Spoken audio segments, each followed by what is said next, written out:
Ever wondered how we determine the cost to fix a dent like this? Today we're going to take you behind the scenes to show you exactly how we estimate a dent using Mobile Tech RX.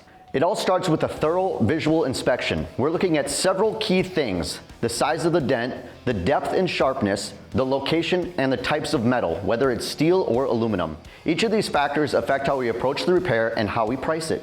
Once we have the initial assessment, it's time to pull out Mobile Tech RX. This is the industry standard software we trust for fast, accurate, and consistent estimates.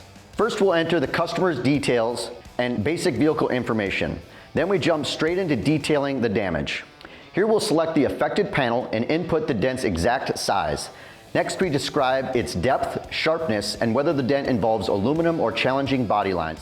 These are just a few of the factors that add complexity and impact pricing. Mobile Tech RX helps us easily account for other important factors, like if we need to remove trim or panels or use specialized techniques like glue pulling. We simply add these adjustments, ensuring our estimate accurately reflects the scope of work needed.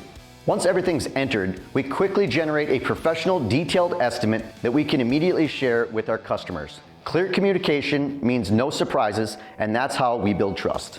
So there you have it, the simple, transparent way we estimate dent repairs. Have a dent you're curious about? Call or text us at the number below, or visit our website at SiouxFallsDentRepair.com to schedule your estimate. Let's make your car look great again.